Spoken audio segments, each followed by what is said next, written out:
friends. It's your host, Sihle Jafta. Welcome back to Floor 27, baby. We're back with episode 2 of season 2, and we are at the very beautiful, very stunning The Nest. It is in Season Island in Knysna. And let me tell you guys something. Actually, let's get into this. One thing I'm gonna do when it comes to the visuals for this podcast is I am going to take you guys to all of my absolute favorite places. Okay, every week we are going to be at the most beautiful, most stunning places. I think people were a little bit confused about, is this a vlog? Am I vlogging? What is happening? I'm not vlogging. Maybe to give you a bit of a perspective, especially where the visual aspect of Floor 27 is embedded, isn't that I grew up watching traditional South African television, right? So I'm inspired by the premium South African television shows that I grew up to, the likes of Top Billing. I remember us being in our little living room with my mom. We never missed an episode of Top Billing, and watching the beautiful homes and the beautiful places that they would go to. Those kind of things inspired me a lot. I'm inspired by shows like Three Talk with Nolene Maholwana, how she interviewed people, how she incorporated wellness, but also just rich South African history into her conversation. So one day when I have my first guest and I interview guests, those are people and shows that I'm going to be drawing inspiration from. But from a visual perspective, I draw a lot of inspiration from shows like Top Billing. So this is not just an aesthetic trick that I'm pulling out my sleeve to get people to watch the podcast episodes, but it's really just cultural relevance that I want Floor 27 to have a very rich cultural bank that it draws from, that is premium South African television. So every week we're going to be shooting in absolutely beautiful, lovely places, and it is a way of recognizing and paying my respects to shows like Top Billing that we were introduced to as a South African audience, and we got to absolutely love and absolutely enjoy. So that is what the more context for the visual aspect of Floor 27. If you follow me on my social media, you are going to be a little bit familiar with what I'm going to be talking about today. It's something that I think has been in my heart a lot lately. It's something that I also think I've understood from a really young age, but I perhaps just didn't have the language for it. And over time, I've developed the language for it. But I want to encourage us today to be people who know how to do hard things. I want to encourage us to develop the muscle of being able to do hard things and the skill of being able to do hard things. Moreover, I want to encourage you to keep people around you that know how to do hard things. Especially if you're somebody like me who is determined to live an exceptional life and to achieve all, and I mean all of my dreams, you're going to need to have the muscle of being able to stay. You're going to need staying power. When the going gets tough, you're going to need to be able to stick around and do the hard thing. I think a lot of the time, the difference and the distance between us and the things that we really want in life is our ability to be able to be resilient, to stay, to do the hard thing. I like to say that people who know how to do hard things are pleasant to be around. You can rely on their word because you know that when the going gets tough, they're not going to just abandon their word. They're going to stick to it. You can rely on them. You can trust them, because they put their honor first. They respect their word first. They respect themselves first.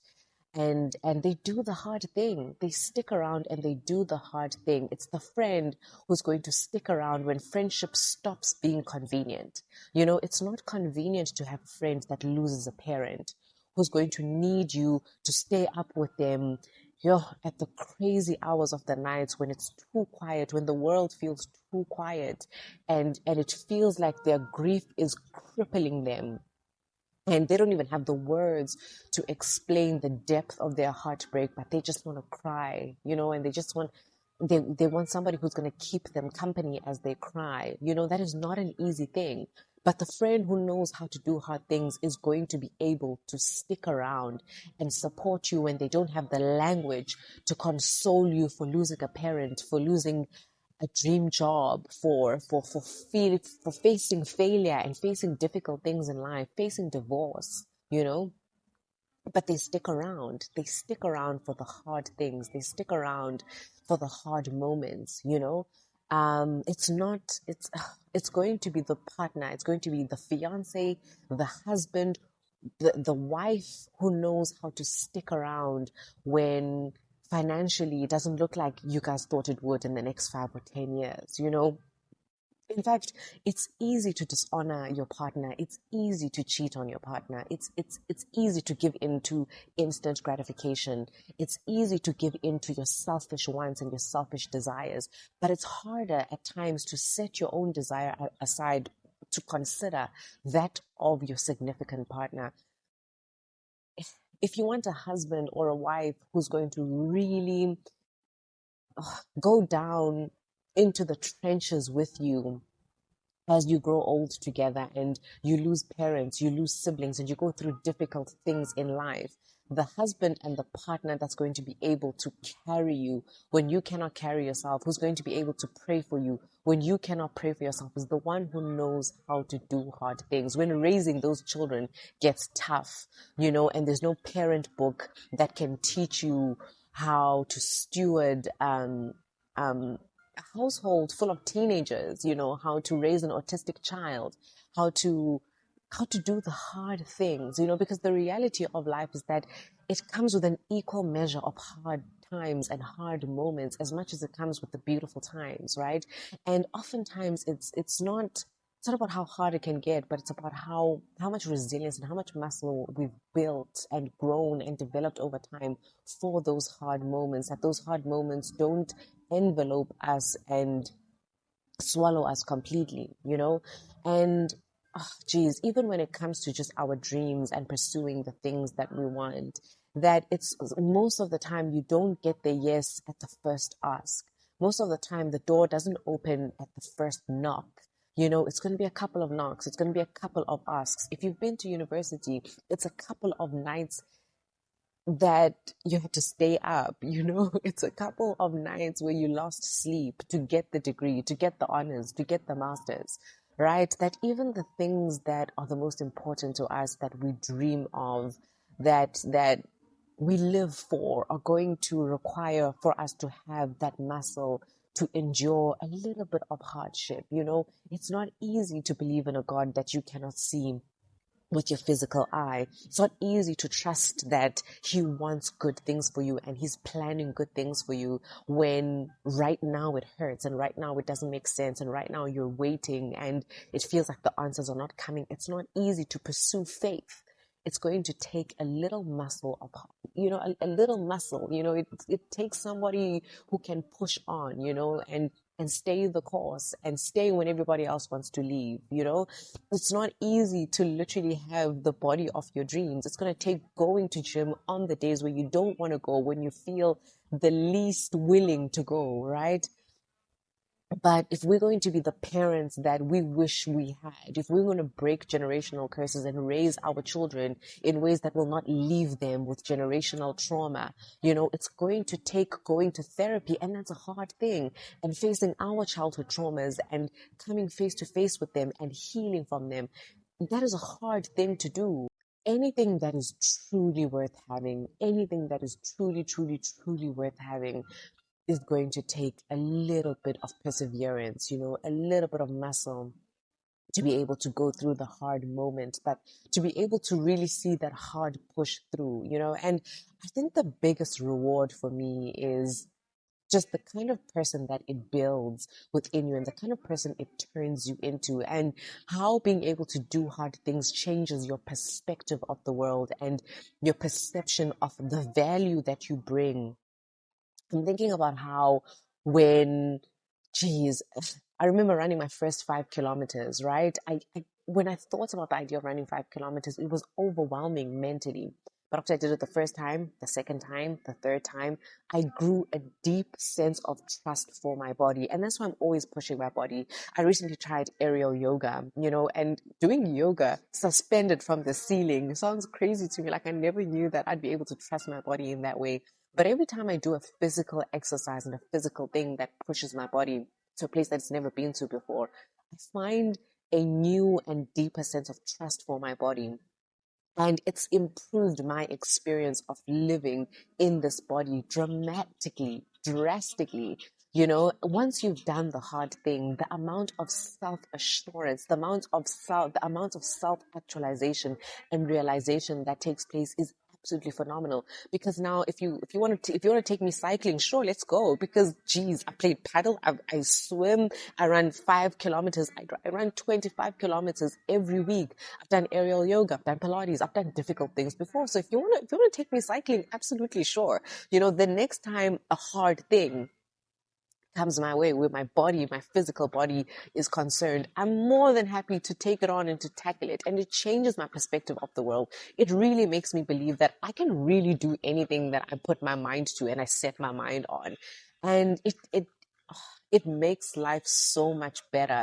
It revolutionizes how much value I know and I believe that I bring to the table, the things that I'm capable of, my capabilities, and I just know that if it's time for us to do physical things, like if it's time for us to go for a run, for a hike, for cycling, I know the kind of value that I bring because I've tested my strength.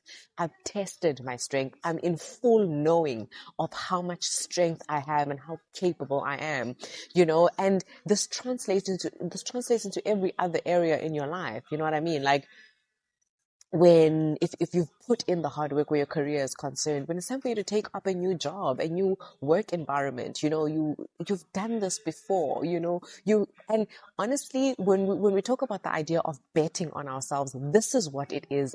You bet on yourself because you know how you perform when the going gets tough, when it's not easy. It's in those moments when I say I'm betting on myself because I know how it feels to be 4 kilometers into the run with just one more kilometer left, but my legs are literally giving in. It feels like gravity is 10 times harder than what it is. Like, I know what it feels like when it feels like gravity is pulling me down, at a higher force than anybody else around me, and my lungs are absolutely exhausted, my chest is burning, but I push through that last kilometer. Because of those moments, I can bet on myself confidently because I know what I'm capable of, and I also know what I'm worth. And I'm thinking about even with family, right? Growing up, and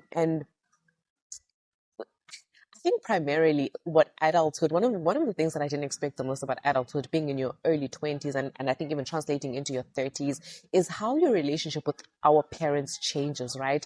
Understanding that now it's not just mom and dad, getting to know the person that raised you, the person, not just their role as mom and dad. And it becomes harder and harder actually to maintain parent-child relationships because now we're privy to their mistakes, you're privy to their traumas that they grew up with and they might have bled on you. And it's a hard thing to be able to give our parents grace. It's a hard thing to be able to understand that they come from a different time and they really did the best that they could. And of course, with the exception of abusive parents and abusive environments, but being able to expand in that manner, to expand in compassion, to expand in gratitude, even when everything wasn't perfect. It only somebody who really knows how to do hard things, can really push themselves to that place, right?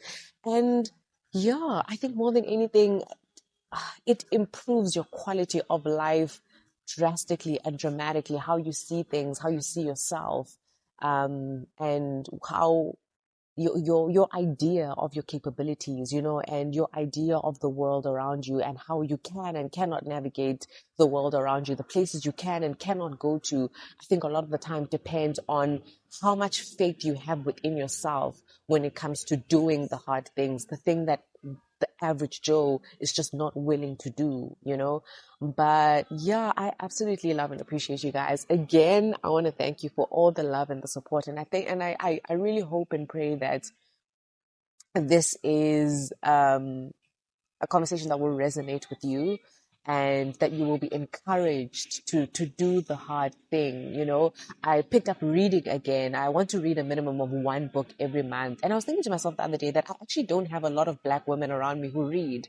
And it's because reading is not that fun anymore. I think when I think about the digital world and how easy it is to rather scroll on TikTok, and the kind of focus and attention that it actually needs, you need to pay um, on reading a book is actually quite a lot. And I was thinking about that the other day, that reading has actually become hard because of how much stimulation, outside stimulation we have in the world that we live in now.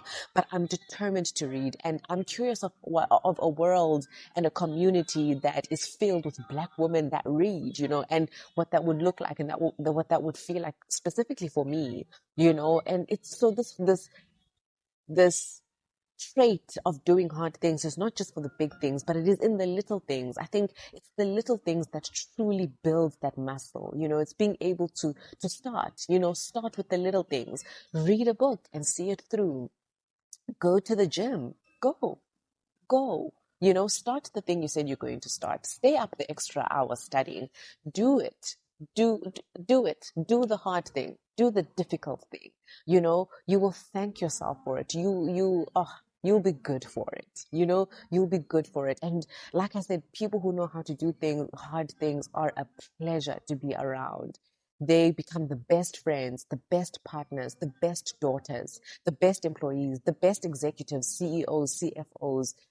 They become the best, truly and honestly, just the best. And it's not easy. That's the point. It's not easy. It's tough. That is the reality, that these things are tough to pursue, right? But you get stronger. And you get better, and yeah, on that note, thank you so much for listening, and I will see you again next week. I hope you guys have enjoyed the nest in Knysna, Fees Island, and I do hope you guys come and try it out and enjoy it. From your host, that's all. Bye.